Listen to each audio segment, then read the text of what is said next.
Hey family, it's Dr. Yola coming to you outside of our usual Wednesday 9 p.m. Eastern Standard Time Facebook Lives on the Dr. Yolanda Hancock page, coming to you outside of that to give you an update. Most news outlets are reporting that the Omicron variant is now the dominant variant here in the United States. It was anticipated that it would not become the dominant variant until about a week from now. But because of the level of replication and transmission of the Omicron variant, it is now being reported that the Omicron variant is now the dominant variant, outcompeting the Delta variant. Let's talk about why. So there's several reasons why the Omicron variant is spreading like wildfire. The first is that we now know, based on data coming out of South Africa, Europe, and the UK, that the Omicron variant is replicating much faster than even the Delta variant.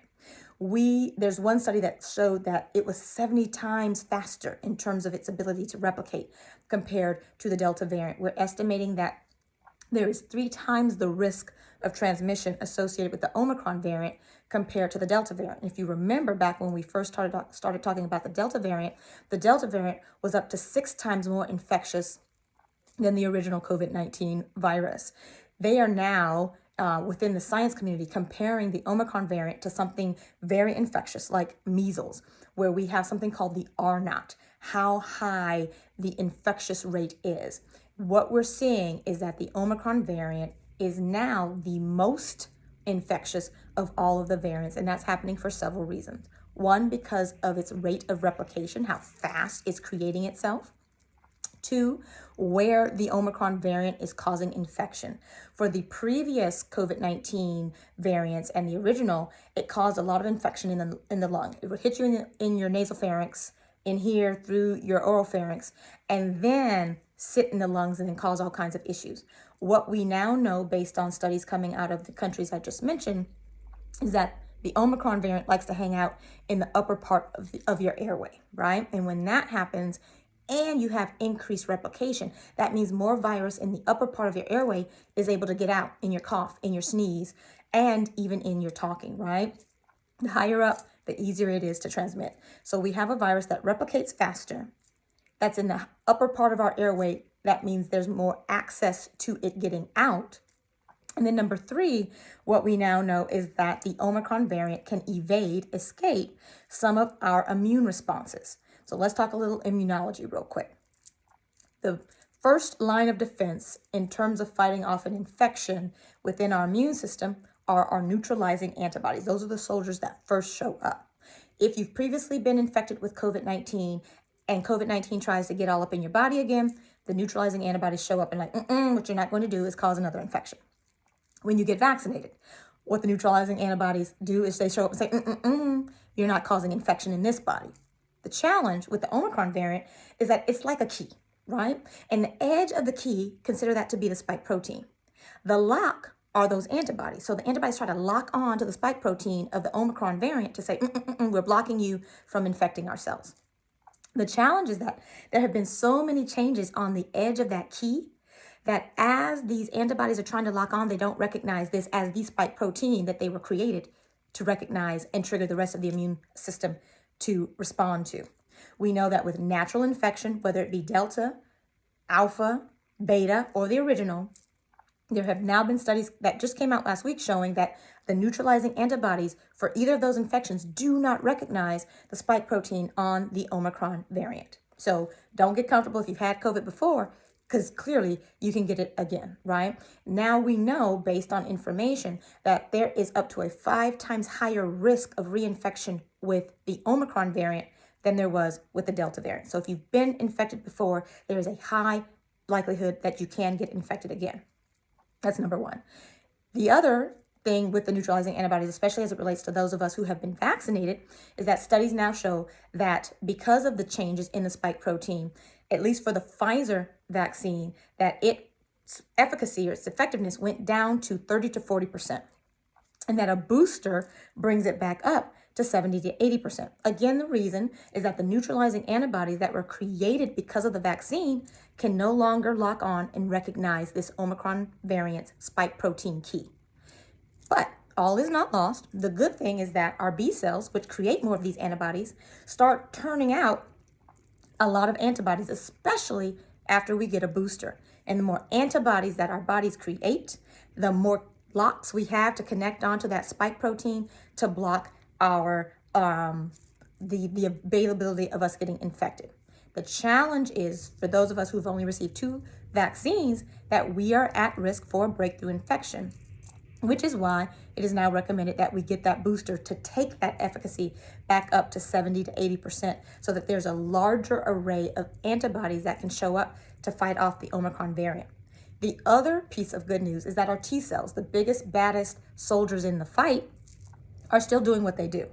So the issue is that we, even those of us who have been vaccinated but not boosted, we are at risk for getting an infection. But because our immune systems have been primed, our T cells will still show up, still fight off the infection so that we're protected against severe infection, hospitalization, and death, which are the 2 main reasons why these vaccines were created, right? It's a bonus for it to protect us from getting infections, but the main goals were to prevent us from severe infection leading to hospitalization and us dying from COVID. And clearly we see that the vaccines are still working. When you look at the numbers in South Africa, in Europe, in the UK, and even here in the United States, the majority of those hospitalized due to COVID, the majority of those dying from COVID are still among the unvaccinated. It does not mean that those of us who are vaccinated don't also pose a risk if we don't get tested and we don't mask up. However, those who become critically ill are those who are not vaccinated. It doesn't mean that those who are vaccinated aren't at risk for severe illness and for dying from COVID, but the numbers are significantly lower. We are still seeing that folks who are unvaccinated are 5 times more likely to be hospitalized, and those who are not vaccinated are up to 13 times more likely to die from COVID. The numbers don't lie. It's basic math. All right. So don't let anyone convince you that the vaccines aren't working. Don't let anyone convince you that more people are dying because of the vaccine than because of COVID. We have surpassed 800,000 people who have died from COVID-19. So what do we do now, right? What does this mean for us as adults? What does this mean for our children? Well, for children, one of the things that was initially concerning was the fact that the under 5 age population in South Africa had one of the highest rates of hospitalization. But the good news is that the majority of children who had COVID and were hospitalized for a different reason and were hospitalized with COVID as opposed to being hospitalized due to COVID. What that means is my child may have been admitted for asthma. We tested them and, oh, by the way, they also had COVID. They were admitted for tummy issues, dehydration. We tested them and, oh, by the way, they also had COVID. So that's the good news for parents in this process. But the challenge is that our under 5-year-olds still cannot get a vaccine. And we'll talk a little bit in a separate video about some of the concerns around the Pfizer trial for the children under 5, where particularly for the ages of 2 to 5, there was not a sufficient immune response. We'll talk about that in a separate video. But for right now, what does that mean for our little ones in terms of protection and for ourselves? How do we navigate through this as we go into the Christmas holiday? The first thing to do is to continue to mask up.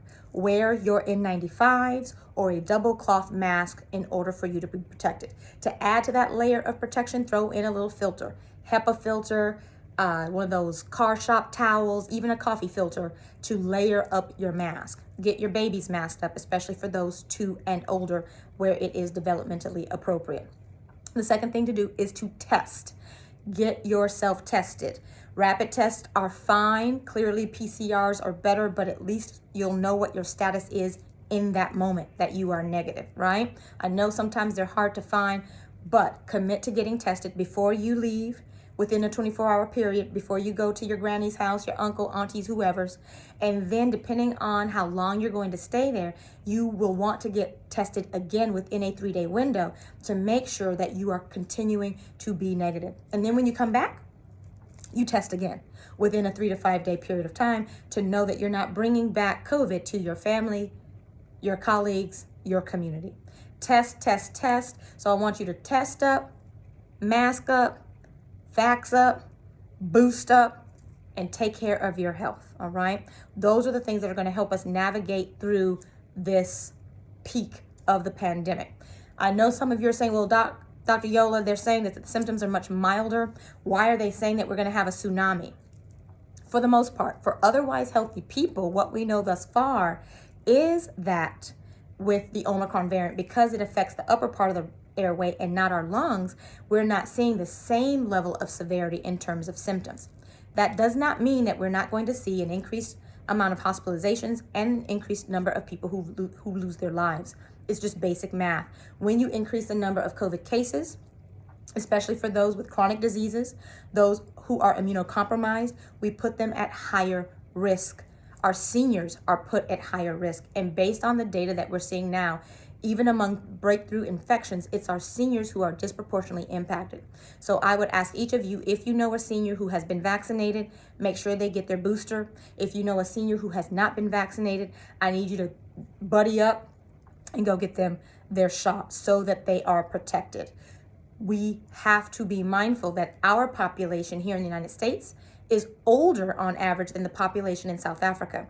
So although they did not see a significant increase in their hospitalizations and deaths because of the Omicron variant, that does not mean that that's going to be the same pattern of behavior here in the United States. That's why we're telling folks to be cautious. That's why you're starting to see some things get shut down. It's because we want to err on the side of caution. It's not that we're extremists and we're trying to prevent people from living. We're trying to protect people so that they continue to live their best lives. All right. So that's the information that we have for right now in terms of the Omicron variant. The tests still work. The tests don't just test for the presence of spike protein.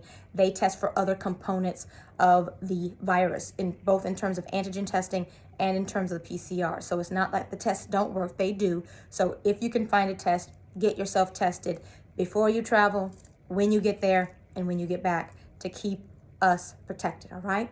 I look forward to a time where we don't have to have these updates about the changes. When we have equity in access globally to vaccines, that's when we will have a decrease in these variants. The United States now is over 60% vaccinated against COVID-19. On the continent of Africa, only 7% of the population is vaccinated.